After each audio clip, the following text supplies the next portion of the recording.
ଅନ୍ୟାନ୍ୟ ଚାଷ ଜମିର କିଛି ପଟା ମଧ୍ୟ ଜଙ୍ଗଲ ଜମି ଅଧିକାର ଆଇନରେ ପାଇଛନ୍ତି ଏବଂ ବହୁତ ଜାଗା ରହିଛି ଯେଉଁଗୁଡ଼ିକ ଆପଣମାନେ ପାଇନାହାନ୍ତି।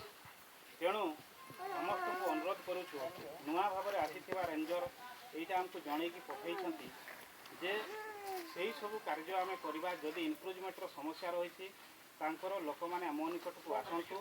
7 ଦିନ ଭିତରେ ସେମାନେ ତାଙ୍କର ଗାଁର ସବୁ ଡକୁମେଣ୍ଟ ମୋ ପାଖରେ ପହଞ୍ଚୁ ହେଲେ ତାଙ୍କର ଅବଶିଷ୍ଟ ଜାଗା ଯେଉଁଗୁଡ଼ା ତାଙ୍କର ହକ୍ ଅଛି ସେଇଥିରେ ମୁଁ ବ୍ୟବସ୍ଥା କରିବି, ସାହାଯ୍ୟ କରିବି ଏବଂ ଯେଉଁଗୁଡ଼ାକ ଆମର ଜଙ୍ଗଲ ଜମି ରହିଛି ତାକୁ ମଧ୍ୟ ଆମେ ନିର୍ଦ୍ଧାରଣ କରିବା।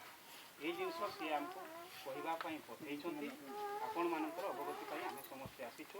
ମୁରବୀ ଲୋକ କିମ୍ବା ଯେଉଁମାନେ ଜାଣିବା ପାଇଁ ଆଗ୍ରହୀ ଅଛନ୍ତି ସବୁ ଜିନିଷ ଜାଣିବା ପାଇଁ ଲିଡରସିପ୍ କରିବେ, ସେମାନେ ସିଧାସଳଖ ଯାଇକରି ସାର୍ଙ୍କ ସହିତ ଯୋଗାଯୋଗ କରନ୍ତୁ। ସବୁ କାମ କେମିତି ଭଲ ଭାବରେ ହୋଇପାରିବ ସେଥିପାଇଁ ଆପଣମାନେ ନିଜେ ସେଥିରେ ସହଯୋଗ କରନ୍ତୁ ଏବଂ ଆମକୁ ଆମ ସାଥିରେ ସହଯୋଗରେ ରୁହନ୍ତୁ। ଧନ୍ୟବାଦ। ମୁଁ ଏତିକି କହୁଛି।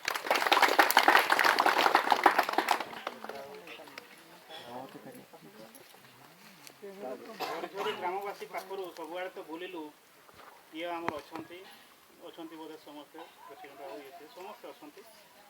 ଯଦି କିଛି ଆମର କଥାବାର୍ତ୍ତା ରହିବ ତାହେଲେ ବେଶୀ ସମୟ ନେବା ନାହିଁ, ଆମେ ସରିଲା ପରେ ଆମେ ଯାଇକି ଫେର ଇଏ କରିବା କରିଦେବା। ତେଣୁ ଟିକେ କୁହନ୍ତୁ ଯଦି କିଛି କରିବାର ଅଛି। ବିକ୍ରି ପଡ଼ିଗଲା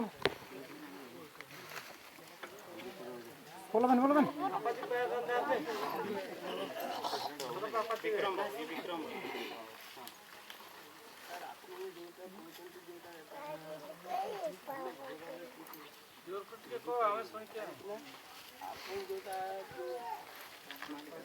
तो काजिन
ଅଧିକାଂଶ ଦେଇଛନ୍ତି ଲୋକମାନେ